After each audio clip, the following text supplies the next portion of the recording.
നിർവ്വാണയിൽ നമുക്ക് ഏറ്റവും ഇമ്പോർട്ടൻ്റ് ആയിട്ടുള്ള ഒരു സാധനമാണ് തേങ്ങാപ്പാൽ. അപ്പോൾ നമുക്ക് ഫസ്റ്റ് തന്നെ തേങ്ങ പൊട്ടിച്ചുകൊണ്ട് നമുക്ക് ഈ വീഡിയോ സ്റ്റാർട്ട് ചെയ്യാം.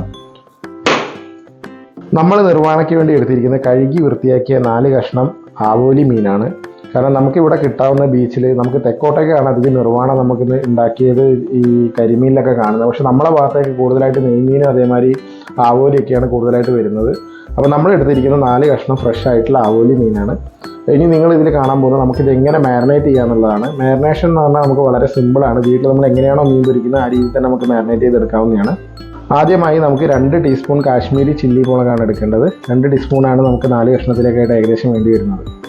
പൊടിയുടെ ഔഷധ ഗുണം എല്ലാവർക്കും അറിയുന്ന പോലെ നമുക്കൊരു 1/2 ടീസ്പൂൺ മഞ്ഞൾപ്പൊടി നമുക്ക് ഇതിലേക്ക് എടുക്കാം. 1/2 ടീസ്പൂണിൻ്റെ ആവശ്യമുള്ളൂ മഞ്ഞൾപ്പൊടി. നിങ്ങളുടെ പാകത്തിന് ഇടുക. ഉപ്പ് ഞാൻ ഇവിടുന്ന് ഇതിന് 4 കഷ്ണത്തിലേക്ക് വേണ്ട ഉപ്പാണ് ഞാനിവിടെ എടുത്തിരിക്കുന്നത്. ഓക്കെ, നമുക്ക് നിർവ്വാണയുടെ ഫുൾ ടെക്സ്ചർ വരുന്ന ഒരു സാധനമായിട്ട് ഇടുന്നത് കുരുമുളക് പൊടിയാണ്. കുരുമുളക് പൊടി നമുക്കൊരു 3/4 ടീസ്പൂൺ കുരുമുളക് ഇട്ട് കൊടുക്കാം. അടുത്തതായി നമുക്കൊരു പുളിരസത്തിന് വേണ്ടി ഒരു 1/2 നാരങ്ങയുടെ നീരാണ് നമ്മൾ ഇതിലേക്ക് പിഴിഞ്ഞു കൊടുക്കുന്നത്.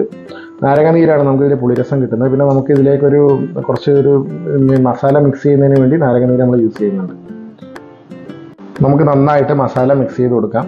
കാരണം മസാല നന്നായിട്ട് മിക്സ് ചെയ്തിട്ട് മീനിലേക്ക് തേച്ച് പിടിപ്പിച്ച് ഒരു 1/2 മണിക്കൂർ നേരത്തേക്ക് മീനിനെ നമുക്ക് റെസ്റ്റ് ചെയ്യാൻ വേണ്ടി വെക്കാം.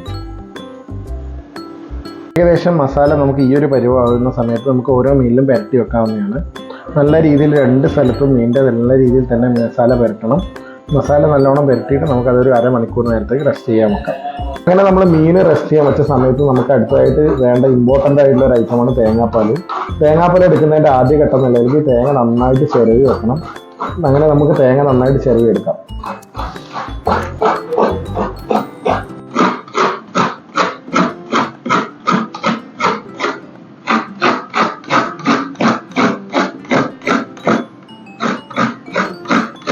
നമ്മളെ ഒരു തേങ്ങയാണ് തേങ്ങാപ്പാൽ എടുക്കുന്നതിന് വേണ്ടി എടുത്തിട്ടുള്ളത്. പക്ഷെ എല്ലാവർക്കും അറിയാൻ പറ്റുമായിരിക്കും തേങ്ങാപ്പാൽ എങ്ങനെ എടുക്കുന്നതെന്നുള്ളത്. പക്ഷേ അറിയാത്തവർക്ക് വേണ്ടിയിട്ട് ഞാൻ ചെറുങ്ങനായിട്ട് വീഡിയോയിൽ കാണിക്കുന്നതാണ്. പല രീതിയിൽ തേങ്ങാപ്പാൽ എടുക്കാം. നമ്മൾ എടുക്കുന്ന രീതിയാണ് ഈ വീഡിയോയിൽ നിങ്ങളിപ്പോൾ കാണാൻ പോകുന്നത്. തേങ്ങാപ്പാൽ എടുക്കുന്നതിന് വേണ്ടി ആദ്യം തന്നെ തേങ്ങാപ്പീല ചെറിയത് മിക്സിയിലിടുക. എന്നിട്ട് കുറച്ച് വെള്ളം പാരുക. ജസ്റ്റ് ഒന്ന് അടിഞ്ഞു കിട്ടാനുള്ള വെള്ളം മാത്രം പാരുക. എന്നിട്ട് നമുക്ക് മിക്സിയിലിട്ട് നന്നായിട്ട് അടിച്ചെടുക്കാം. അടുത്തതായി നമ്മൾ നന്നായിട്ട് മിക്സിയിൽ അടിച്ചതിന് ശേഷം നല്ല ശക്തിയായിട്ട് തന്നെ പിഴിഞ്ഞെടുക്കുക. പാലെടുക്കുന്നതോടുകൂടെ തന്നെ അരിപ്പ വെച്ച് അരിച്ചെടുക്കാനും കൂടി ശ്രദ്ധിക്കുക. കാരണം അങ്ങനെയാകുമ്പോൾ നമുക്ക് ഒറ്റയടിക്ക് നല്ല കട്ടിയുള്ള 1-ാം പാൽ നമുക്ക് കിട്ടുന്നതാണ്. അടുത്ത ഘട്ടം എന്നുള്ള നിലയ്ക്ക് നമുക്ക് മീൻ ഫ്രൈ ചെയ്യാനാണ് നമുക്ക് അടുത്ത ഘട്ടം. കാരണം നമുക്കൊന്ന് മീനൊന്ന് ജസ്റ്റ് ഒന്ന് ഷാലോ ഫ്രൈ ചെയ്യണം. അപ്പോൾ അതിനായിട്ട് നമ്മൾ ആദ്യം തന്നെ കുറച്ച് വെളിച്ചെണ്ണ നമുക്ക് ഇതിലേക്ക് പറഞ്ഞു കൊടുക്കാം. ആദ്യം തന്നെ കുറച്ച് വെളിച്ചെണ്ണ. ഓക്കെ, എല്ലാ സ്ഥലത്തേക്കും നമുക്ക് വെളിച്ചെണ്ണ ഒന്ന് പരത്തി കൊടുക്കാം. അധികം ചൂടാക്കണ്ട. കാരണം നമുക്ക് എന്താണെന്ന് വെച്ചാൽ മീനെ ജസ്റ്റ് ഒന്ന് മീനൊന്ന് ഫ്രൈ ആവേ വേണ്ടു. കാരണം നമുക്ക് അതിൻ്റെ പുറത്ത് ആ ഒരു ക്രിസ്പിനെസ് വരുന്ന രീതിയിൽ മാത്രം ഒന്ന് ഫ്രൈ എടുക്കേണ്ട ആവശ്യമുള്ളൂ. അതുകൊണ്ട് ഏറ്റവും ഡിമ്മിലേക്ക് ഇട്ട് സീമർ ഏറ്റവും ഡിമ്മിലേക്ക് ഇട്ട് വെക്കണം. അടുത്തായിട്ട് നമുക്ക് ഓരോ കഷ്ണം മീനായിട്ട് നമുക്ക് വീഡിയോയിലേക്ക് കാണുന്ന വഴി നമുക്ക് ചെയ്തു കൊടുക്കാം. നമുക്ക് കറക്റ്റായിട്ട് ഓരോ കഷ്ണം മീഡിയം നമുക്ക് ആ എണ്ണ ചൂടായി എന്നുള്ളതിൻ്റെ ആ ഒരു സൗണ്ട് നമുക്ക് കേൾക്കാൻ പറ്റും മീനിടുമ്പോൾ. അങ്ങനെ ഓരോ കഷ്ണം മീനായിട്ട് നമുക്ക് ജസ്റ്റ് ഒന്ന് ഇട്ട് കൊടുക്കാം.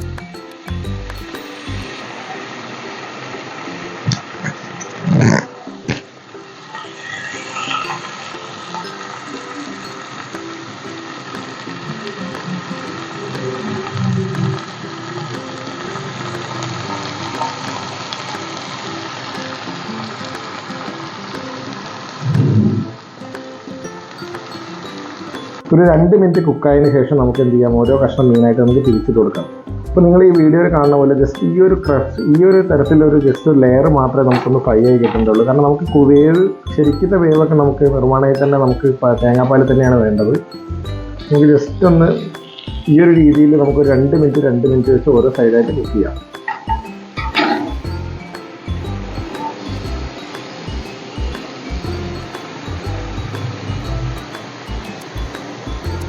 അങ്ങനെ മീൻ അവിടെ നമുക്ക് ഫ്രൈ ആയിക്കൊണ്ടിരിക്കുന്നുണ്ട്. കൂടെ നമുക്ക് എന്താ വെച്ചാൽ കുറച്ച് തേങ്ങാപ്പീര, നമുക്ക് അതേപോലെ കുറച്ച് പച്ചമുളക്, ഇഞ്ചി, കറിവേപ്പില ഇതെല്ലാം നമുക്ക് ഈ വീഡിയോയിൽ കാണുന്ന പോലെ നമുക്ക് അരിഞ്ഞെടുക്കാം.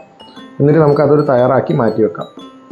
നിർവ്വാണയുടെ അടുത്തതും ഇമ്പോർട്ടൻറ്റുമായിട്ടുള്ള ഘട്ടത്തിലേക്ക് നമ്മൾ കിടക്കുകയാണ്. നമുക്ക് അടുത്തതായിട്ട് നിർവ്വാണയിലേക്കുള്ള ബാക്കി പ്രിപ്പറേഷൻ, അതായത് നമുക്ക് നിർവ്വാണ ശരിക്കും ഫൈനലായിട്ടുള്ള സ്റ്റേജിലേക്ക് നമുക്ക് കിടക്കാവുന്നതാണ്. അതിനായിട്ട് ആദ്യം തന്നെ നമുക്കൊരു വാഴയില വെച്ച് കൊടുക്കാം. കാരണം വാഴയില വയ്ക്കുമ്പോഴാണ് കറക്റ്റ് അതിൻ്റെ ഒരു ഫ്ലേവറും, പിന്നെ ഷെഫ് പിള്ളയാണല്ലോ നമുക്കിതിൻ്റെ ഒരു ഉപജ്ഞാതാവ്. അപ്പോൾ പുള്ളി പറയുന്നവർ തന്നെ നമുക്കൊരു വാഴയില വെച്ച് അതിലേക്ക് മീൻ കഷ്ണങ്ങൾ നമുക്ക് ചെറുതായിട്ട് ഇട്ട് കൊടുക്കാം.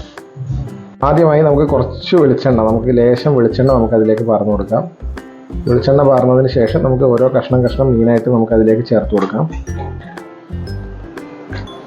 ഇത് നിങ്ങൾക്ക് കരിമീനിൻ്റെ കൂടെയും നമുക്ക് എല്ലാ മീനും നമുക്ക് ഉപയോഗിക്കാൻ പറ്റും. പക്ഷേ നമുക്ക് ഏറ്റവും നല്ലതായിട്ട് പറയുന്നത് നെയ്മീനും കരിമീനും ആവോലി പോലത്തെ മീനുകളാണ്. കാരണം നമുക്ക് അധികം എല്ലുകളൊന്നും ഇല്ലാതെ നല്ല രീതിയിൽ കിട്ടുന്ന മീനുകളാണ്.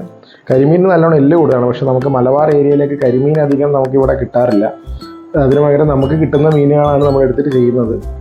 അപ്പോൾ നമുക്കത് ആദ്യം ഇട്ടതിന് ശേഷം നമുക്ക് കുറേശ്ശെ തേങ്ങാപ്പാൽ നമുക്ക് ഇതിലേക്ക് ചേർന്ന് കൊടുക്കാം. തേങ്ങാപ്പാൽ നമ്മൾ നേരത്തെ പറഞ്ഞ പോലെ 1-ാം പാലാണ് നമുക്ക് ഇതിന് ഏറ്റവും അനുയോജ്യമായിട്ടുള്ളത്. 2-ാം പാൽ എടുത്തിട്ട് ഞാൻ ഒരു പ്രാവശ്യം ഉണ്ടാക്കി നോക്കിയതാണ്. പക്ഷേ നമുക്ക് 2-ാം പാൽ എടുക്കുമ്പോൾ നമുക്ക് ആ ക്ലിയർ ആയിട്ടുള്ളൊരു ഫ്ലേവറോ കാര്യങ്ങളോ ഒന്നും കിട്ടുന്നില്ല. അങ്ങനെ നമുക്ക് കട്ടിയുള്ള തേങ്ങാപ്പാൽ ഏകദേശം നമുക്ക് ആ ഒരു കഷ്ണങ്ങൾ മുങ്ങിക്കിടക്കുന്ന രീതിയിലുള്ള അളവിൽ നമുക്ക് ഇതിലേക്ക് പാർന്നു കൊടുക്കാം. അത് കുറേശ്ശെയായിട്ട് പാർന്നു കൊടുക്കാം. അങ്ങനെ നമ്മൾ പാർന്ന് ഇനി ഒന്ന് തേങ്ങാപ്പാൽ തിളയ്ക്കുന്നവരെ നമുക്കൊന്ന് വെയിറ്റ് ചെയ്യാം. തേങ്ങാപ്പാലൊന്ന് തിളച്ചതിന് ശേഷം നമുക്ക് ബാക്കിയുള്ള മസാലകളും ബാക്കിയുള്ള ഇൻഗ്രീഡിയൻസും നമുക്ക് ഇതിലേക്ക് ചേർത്ത് കൊടുക്കാം. അതിനായിട്ട് നമുക്ക് ജസ്റ്റ് ഒന്ന് ബേണർ നമുക്കൊന്ന് കുറച്ച് ഉയർത്തി വെക്കാം. നമുക്കൊരു തീ നമുക്ക് ഏകദേശം ഈ ഒരു ലെവലിൽ തീ കിട്ടണം. നമുക്കൊന്ന് ഒരു 7 മിനിറ്റാണ് നമുക്ക് ഇതിലേക്ക് ടോട്ടലായിട്ട് വരുന്ന കുക്കിംഗ് വരുന്നത്. 7 മിനിറ്റ് കൂടുതൽ എടുക്കുമ്പോൾ നമുക്ക് ആ മീനിൻ്റെ ആ ഒരു ഫ്രഷ്നെസ് നമുക്ക് നഷ്ടപ്പെടുന്നതാണ് ഷെഫിൽ പറഞ്ഞിട്ടുള്ളത്. അത് ശരിയാണെന്ന് എനിക്ക് തോന്നിയിട്ടുണ്ട്. കാരണം 7 മിനിറ്റ് കൂടുതലാകുന്ന സമയത്ത് നമുക്ക് ആ മീനിൻ്റെ ഒരു ഫ്രഷ് ഫീൽ നമുക്ക് കിട്ടില്ല. അടുത്തായിട്ട് നമുക്ക് എന്താ വെച്ചാൽ ആ തേങ്ങാപ്പാൽ ചെറുതായിട്ടൊന്ന് വരുന്ന സമയത്ത്, തിളയ്ക്കുന്ന നമുക്ക് കാണാൻ പറ്റുന്ന ഈ വീഡിയോയിൽ കാണാൻ ചെറുതായിട്ടൊരു തിള വരുന്ന സമയത്ത് നമുക്ക് എന്ത് ചെയ്യാം, കുറച്ച് തേങ്ങാക്കൊത്ത് നമുക്ക് അതിലേക്ക് വിതറി കൊടുക്കാം. തേങ്ങാക്കൊത്ത് ഇട്ട് കൊടുക്കാം. നമുക്ക് ഈ തേങ്ങാക്കൊത്ത് നമുക്ക് ഇതിൻ്റെ കൂടെ കഴിക്കുമ്പോൾ ഒരു പ്രത്യേക ടേസ്റ്റാണ് വരുന്നത്. കുറച്ച് തേങ്ങാക്കൊത്ത്, അതേപോലെ നമുക്ക് ഈ 2 പച്ചമുളകാണ് ഞാൻ ഇതിലേക്ക് എടുത്തിരിക്കുന്നത്. കാരണം നമുക്ക് അധികം എരിവ് ഈ കറിയിലേക്ക് ആവശ്യമില്ല. കാരണം ഇതൊരു പോർച്ചുഗീസ് ഡിഷ് ആയതുകൊണ്ട് തന്നെ നമുക്ക് എരിവ് നമുക്ക് വളരെ കുറച്ച് മതി. അപ്പോൾ 2 പച്ചമുളക് നമുക്ക് ജസ്റ്റ് നമുക്ക് ഇതേപോലെ ചെറുതായിട്ട് അരിഞ്ഞ് നമുക്ക് ഇതിലേക്ക് ചേർത്ത് കൊടുക്കാം. പച്ചമുളക് ഇട്ടതിന് ശേഷം നമുക്കിതിൻ്റെ മെയിനായിട്ടുള്ളൊരു സംഭവം എന്ന് പറഞ്ഞാൽ ഇഞ്ചിയാണ് ഇതിന് ശരിക്കും ഇതൊരു ഫ്ലേവർ കൊടുക്കുന്നത്. അപ്പോൾ ഇഞ്ചി നമ്മൾ ചെറുതായിട്ട് അരിഞ്ഞ് വെച്ച് നമുക്ക് ഇഞ്ചി ഇതിലേക്ക് ചേർത്ത് കൊടുക്കാം. ഈ ഇഞ്ചി പച്ചമുളകൊക്കെ ചേർത്ത് കഴിഞ്ഞ് നമുക്കൊരു 5 മിനിറ്റ് കഴിയുമ്പോഴത്തേക്ക് തന്നെ നമുക്ക് അതിൻ്റെയൊക്കെ ഒരു ശരിക്കും ഒരു ഫ്ലേവർ നമുക്ക് ശരിക്കും അറിയാൻ പറ്റും. അപ്പോൾ നമുക്ക് ഏകദേശം മനസ്സിലാക്കാം ഇത് ഏകദേശം കംപ്ലീറ്റ് ആയി എന്നുള്ളത്. അതിനുശേഷം നമുക്ക് എന്ത് ചെയ്യാൻ പറ്റും, കുറച്ച് കറിവേപ്പില നമുക്കിതിലേക്ക് ചേർത്ത് കൊടുക്കാം. കറിവേപ്പിലയും കൂടെ ഇട്ട് കഴിയുമ്പോൾ നമുക്ക് ഇൻഗ്രീഡിയൻസ് ഒക്കെ ഏകദേശം കഴിഞ്ഞു. ഇനി നമുക്ക് ആവശ്യത്തിന് ഈ കറിയിലേക്ക് വേണ്ട ഉപ്പ്, നമ്മൾ ഓൾറെഡി പൊരിക്കാൻ ഫ്രൈക്ക് വേണ്ടി നമ്മൾ ഓൾറെഡി ഉപ്പ് ഇട്ടിട്ടുണ്ട്. അപ്പോൾ അധികം ഉപ്പ് വേണ്ട, നമുക്ക് ചെറുതായിട്ട് ഈ കറിയിലേക്ക് വേണ്ട രീതിയിലുള്ള ഉപ്പ് നമുക്കിതിലേക്ക് ചേർത്ത് കൊടുക്കാം. ഉപ്പും കൂടി ഇട്ടതിന് ശേഷം നമുക്ക് കുറച്ച് കുരുമുളക്, മെയിൻ ഇൻഗ്രീഡിയൻ്റ് ആയിട്ടുള്ള കുരുമുളക് നമുക്ക് കുറേശ്ശെ ചേർത്ത് കൊടുക്കാം. കുരുമുളകാണ് ശരിക്കും പറഞ്ഞാൽ ഈ കറിക്ക് നമുക്കൊരു എരിവും ആ ഒരു ഫ്ലേവറും തരുന്ന കുരുമുളകാണ്. അപ്പോൾ കുരുമുളക് നിങ്ങൾ എത്രയാണ് പാകത്തിന് വെച്ചാൽ ആ രീതിയിൽ ഇട്ട് കൊടുക്കാം. ചില ഏരിയയിലേക്ക് ഇതിൽ പച്ചമാങ്ങ ഇടുന്നുണ്ട്. പക്ഷെ നമുക്ക് ഇവിടെ പച്ചമാങ്ങ ഇട്ടപ്പോൾ കിട്ടുന്നതിനേക്കാളും നമുക്ക് പച്ചമാങ്ങ ഇടാതെ ഉള്ളപ്പോഴുള്ള ഒരു ടേസ്റ്റാണ് നമുക്ക് ഇഷ്ടപ്പെട്ടത്. അതുകൊണ്ട് പച്ചമാങ്ങ നമ്മൾ ഒഴിവാക്കിയിട്ടുണ്ട്. അപ്പം നമുക്ക് വീഡിയോയിൽ കാണുന്ന പോലെ ശരിക്കും തിളച്ച് വരും. കുറച്ച് കഴിയുമ്പോൾ ആ മീനിൻ്റെ ജ്യൂസൊക്കെ നമുക്ക് ഈ കറിയിലേക്ക് ഇറങ്ങി പോരുന്ന കറിയുടെ കളറൊക്കെ ചെറിയൊരു യെല്ലോയിഷ് കളറിലേക്ക് മാറുന്നൊക്കെ നമുക്ക് കാണാൻ പറ്റും. അതാണ് ഇതിൻ്റെ ഒരു കറക്റ്റ് പാകം എന്ന് പറയുന്നത്. അപ്പോൾ നമ്മുടെ നിർവ്വാണയുടെ ഒരു ഫൈനൽ സ്റ്റേജാണ് നമ്മളിപ്പോൾ കാണുന്നത്. കാരണം നിങ്ങൾ ഈ വീഡിയോയിൽ കാണുന്ന പോലെ നമുക്ക് ചെറുതായിട്ട് ആ ഒരു തേങ്ങാപ്പാൽ തിളച്ച് വരുന്ന ആ ഒരു ഇത് കാണാൻ പറ്റും. ഞാൻ നേരത്തെ പറഞ്ഞ പോലെ നിങ്ങൾക്കൊരു യെല്ലോയിഷ് ഷെയ്ഡിലേക്ക് കറി മാറി വരുന്നത് കാണാൻ പറ്റും. തേങ്ങാപ്പാലിൻ്റെ വെള്ള നിറത്തുനിന്ന് മാറി നമ്മളെ മീനിൻ്റെ അകത്തുള്ള മസാലകളൊക്കെ ചെറിയ രീതിയിൽ നമുക്ക് ഇതിലേക്ക് വരുന്നതായിട്ട് കാണാൻ പറ്റും. നേരത്തെ ഞാൻ പറയാൻ വിട്ടുപോയ ഒരു ടിപ്പാണ്, നമ്മൾ ഇല വെക്കുമ്പോൾ നമ്മൾ ഒന്ന് ഇല വാട്ടിയതിന് ശേഷം, അതായത് നമുക്ക് തീയിലിട്ട് ജസ്റ്റ് ഒന്ന് ഇല വാട്ടിയതിന് ശേഷം വെക്കുകയാണെങ്കിൽ ഇല കീറിപ്പോകുന്നൊരു പ്രശ്നം വരില്ല. കാരണം കീറിക്കഴിഞ്ഞാൽ നമുക്ക് വീണ്ടും ഈ തേങ്ങാപ്പാൽ ചട്ടിയിലേക്കായിട്ട് നമുക്ക് ആ ഒരു ക്ലിയർ ആയിട്ടുള്ള ഒരു ഫ്ലേവറും മിക്സിംഗ് ഒന്നും നമുക്ക് വരില്ല. അപ്പോൾ അതും കൂടി ഒന്ന് ശ്രദ്ധിച്ചാൽ നന്നായിരിക്കും കുറച്ചും കൂടി. അപ്പോൾ നമുക്ക് ഈ ഒരു സ്റ്റേജിൽ എത്തുന്ന സമയത്ത് നമുക്ക് ഏകദേശം കറിയുടെ ടേസ്റ്റ് ഉപ്പൊക്കെ നോക്കാവുന്നതാണ്. ഉപ്പൊക്കെ നോക്കിയിട്ട് നമുക്കത് ഓക്കെ ആണെങ്കിൽ നമുക്ക് ആ ഒരു 5 മിനിറ്റും കൂടെ വേവിച്ചിട്ട് നമുക്കത് സ്റ്റോപ്പ് ചെയ്യാം.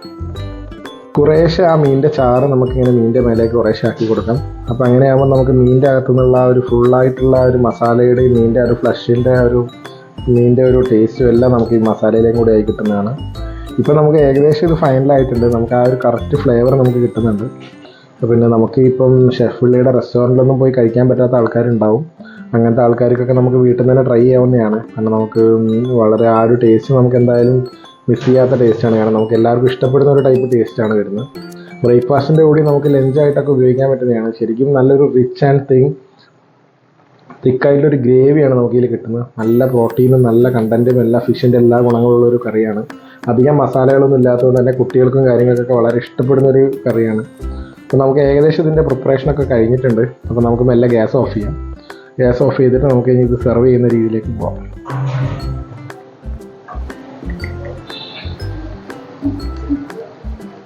ഇങ്ങനെ നമ്മുടെ നിർവാണ സെർവ് ചെയ്യാൻ പോകുന്നതാണ്. ഒരു കഷ്ണവും അതിലേക്ക് കുറച്ച് ചാറും വെള്ളയപ്പത്തിൻ്റെ കൂടെ ആണ് നമ്മൾ ട്രൈ ചെയ്യുന്നത്.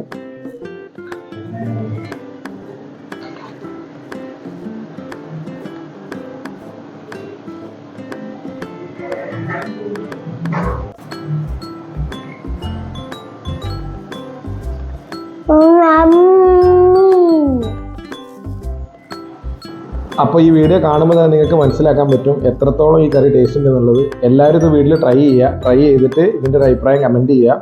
Anyway thanks for watching. Thank you.